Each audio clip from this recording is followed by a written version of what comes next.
নমস্কার সুধী শ্রোতা বন্ধুরা, এখন শুনছেন তিয়াশার গল্পের বৈঠক থেকে গল্প পাঠ।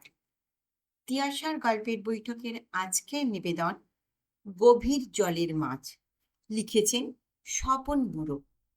শুরু করছি আজকের গল্প পাঠ, গভীর জলের মাছ।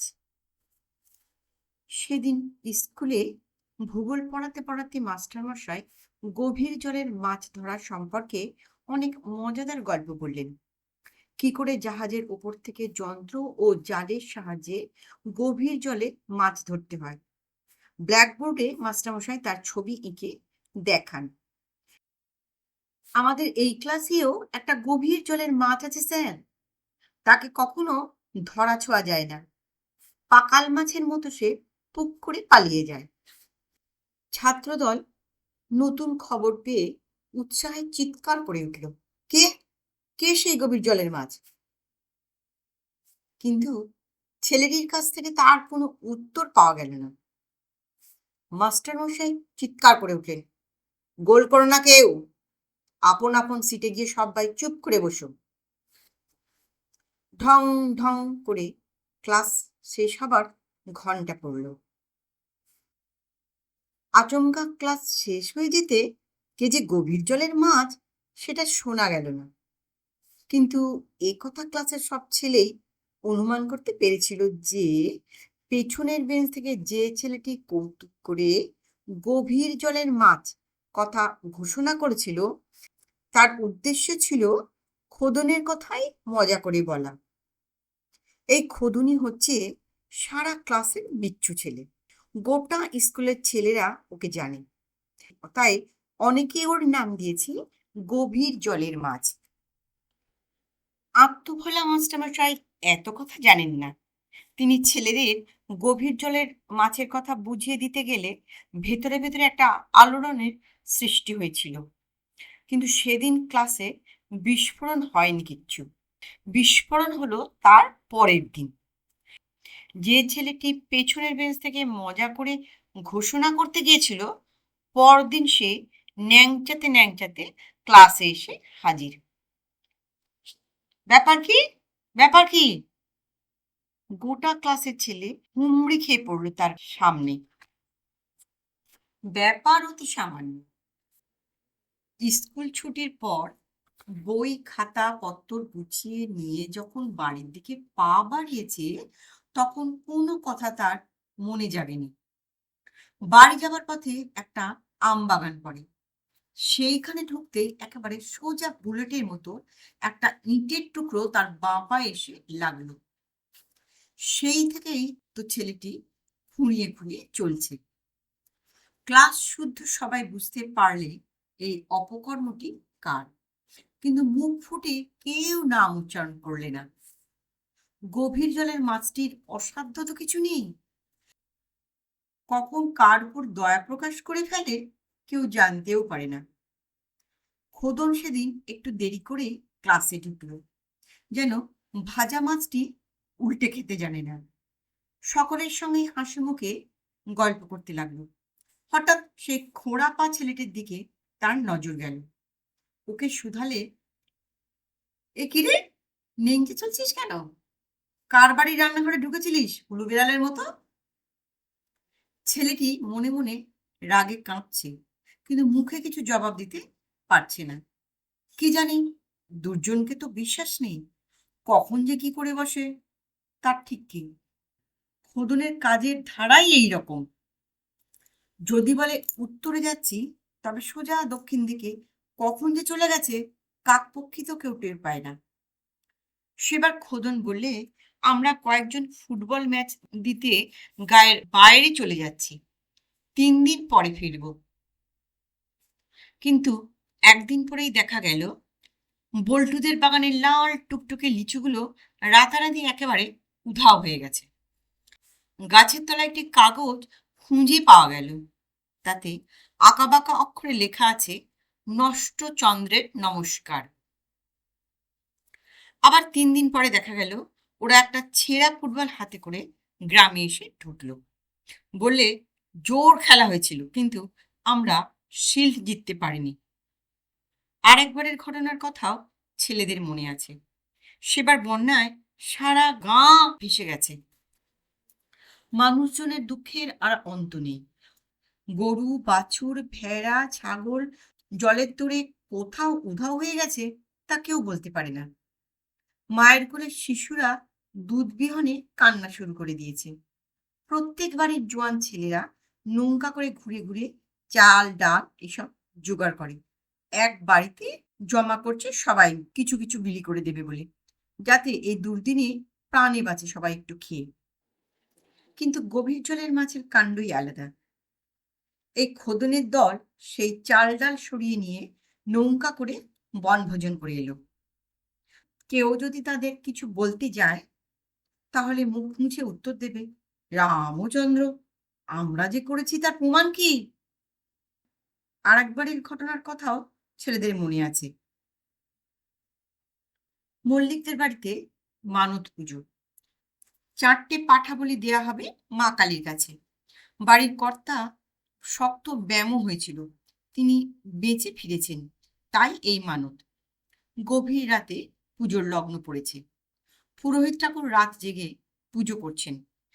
ঢাকিদের ঢাক বাজাতে বলেছেন জোরে জোরে, কিন্তু বাইরে কোনো সাড়া পাওয়া যায়নি। তখন পুরোহিত ঠাকুর বাইরে বেরিয়ে এসেছেন। আঁতকে উঠে দেখেছেন দুজন ঢাকির হাত পা আর মুখ বাঁধা। আর এক অবাক কাণ্ড, সেই 4টে মানত করা পুরুষ্ট পাঁঠা একেবারে উধাও। পুরোহিত ঠাকুরের চেঁচামেচিতে অনেক লোক এধার ওধার থেকে বেরিয়ে এলো। রাত অনেক বেশি হয়ে গেছিল, সবাই ঘরে বারান্দায় ঘুমিয়ে পড়েছিল। কিন্তু উচ্চুগ্গ করা সেই 4টে পুরুষ্ট পাঁঠার আর কোনো সন্ধানই পাওয়া গেল না। পরদিন খাল ধারে সেই 4টে পাঁঠার ছালগুলি পড়ে থাকতে দেখা গিয়েছিল। এই ঘটনার পিছনে যে গভীর জলের মাছ লুকিয়েছিল তা সবাই বুঝতে পারল, কিন্তু মুখ ফুটে তার নাম কেউ উচ্চারণ করতে পারল না। কেননা সবাই তো ছেলে পেলে নিয়ে ঘর করে, ইচ্ছে করে কে মৌচাকে খোঁজা দিতে যাবে? এইভাবে গভীর জলের মাছের কত কেরামতি যে ছড়িয়ে আছে তার ইয়ত্তা নেই।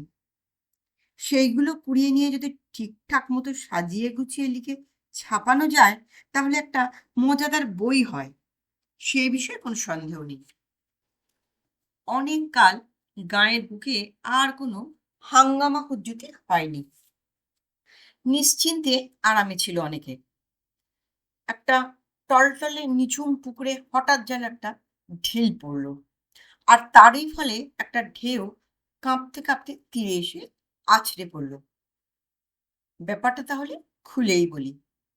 ওই খোদনদের দলের একটি ছেলে, নাম তার বিটকেল।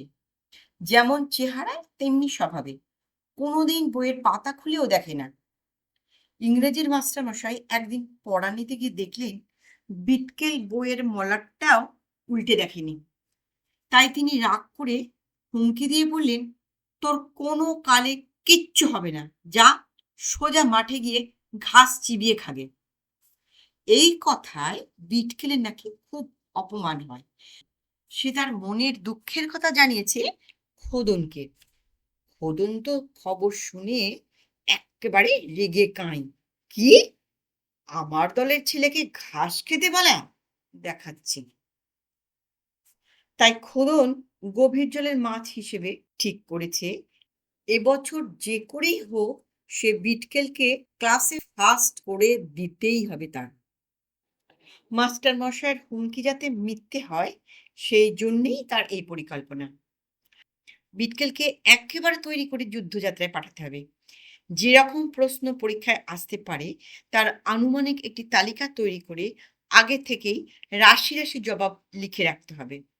সেই জবাবগুলো ক্ষুদ্র ক্ষুদ্র অক্ষরে লিখে কোনোটা জুতোর শুকতলার নিচে, তো কোনোটা শার্টের কলারের ভাঁজে, কোনোটা বেল্টের ফাঁকে, আবার কোনোটা সাদা প্যান্টের ভেতরে কৌশলে পিন দিয়ে এঁটে নিয়ে যেতে হবে।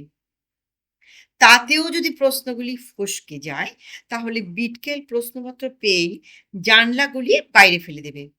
খোদনের দল সেই প্রশ্নপত্র কুড়িয়ে এনে হাতে হাতে তড়িঘড়ি জবাব লিখে ফেলবে। আগে থেকেই স্কুলের দপ্তরিকে হাত করা থাকবে, তারই হাত দিয়ে একে একে বিটকেলের কাছে পৌঁছে যাবে উত্তরগুলি। এইভাবে প্রতিটি পরীক্ষায় বিটকেল কেল্লামাত করে বেরিয়ে আসবে। দেখি এবার ওকে ফার্স্ট হওয়া থেকে কে আটকায়। প্রত্যেকটি পরীক্ষার আনুমানিক প্রশ্নের উপযুক্ত উত্তরগুলি আগে থেকেই খোদন লিখে রাখতে শুরু করলো। এও তো একটা কম ঠান্ডা না। এই যুদ্ধে জয়লাভ করে খোদনকে দলের মান রাখতেই হবে। বিটকেলের অপমান তো তাদের দলেরই সবারই অপমান। এই যুদ্ধে জয়লাভ করতে না পারলে তাদের মুখ দেখাবার আর জো থাকবে না। মন্ত্রের সাধন কিংবা শরীর পাতন। গভীর রাত, বাইরে একটানা ঝিঁঝি পোকা ডেকে চলেছে, কিন্তু খোদনের চোখে আজ আর ঘুম নেই।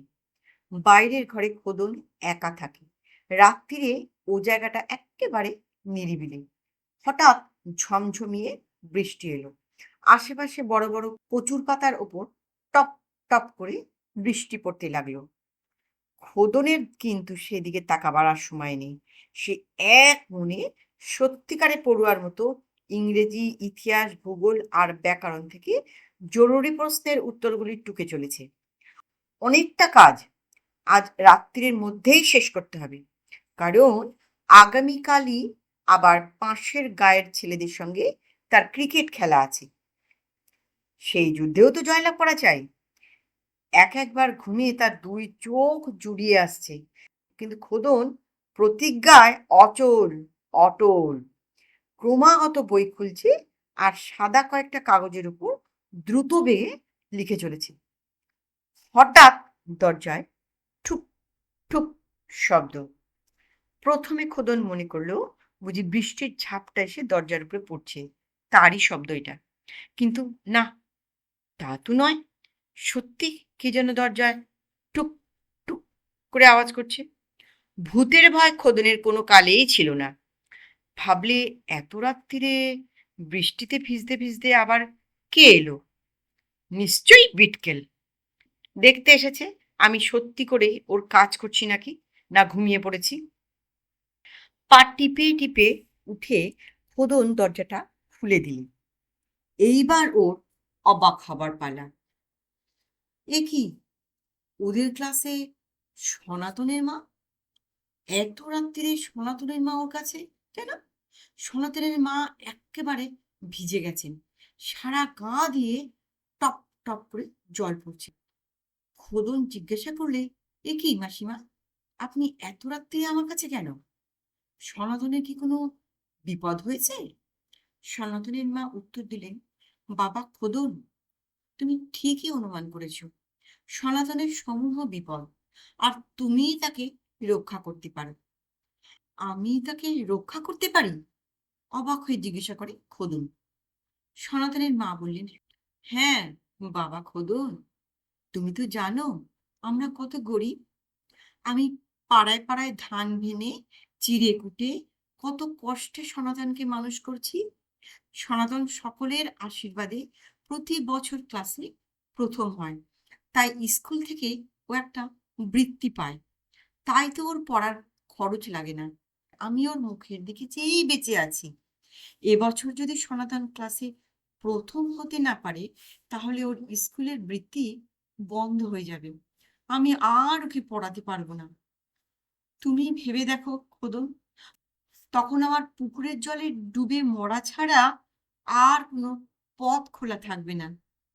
এই বলে সনাতনের মা জল ভরা চোখে খোদনের দিকে তাকালেন এবং তার পায়ে হাত দিতে চাইলেন। বাইরে একটানা বৃষ্টি পড়ছে ঝমঝম করে। খোদন একবার সেদিকে তাকালো, তারপর চাইল সনাতনের মার মুখের দিকে। মায়ের মতো সেই মাসিমা, তার দুই চোখ দিয়ে ক্রমাগত জলের ধারা বেয়ে পড়ছে। এই দস্যি ছেলের মনে হঠাৎ কি জাগলো কে জানে। হঠাৎ খোদন সনাতনের মায়ের পায়ের ধুলো নিয়ে বলল, মাসিমা, আপনি নিশ্চিন্ত মনে ঘরে ফিরে যান। সনাতন এবারও ক্লাসে প্রথমই হবে। এই বলে সে সেই সব প্রশ্নের উত্তর লেখা কাগজগুলো কুটি কুটি করে ছিঁড়ে ফেলে জানলায় গলিয়ে বৃষ্টির জলে ভাসিয়ে দিল। নমস্কার। গল্পটা কেমন লাগলো? গল্পটা যদি ভালো লাগে অনুগ্রহ করে একটা লাইক করতে ভুলবেন না। আর আমার চ্যানেলের প্রথম শ্রোতা বন্ধু হলে গল্পের চ্যানেলটিকে সাবস্ক্রাইব করে বেল আইকনটি অন করে রাখবেন। আপনাদের গুরুত্বপূর্ণ মতামতের অপেক্ষায় রইলাম।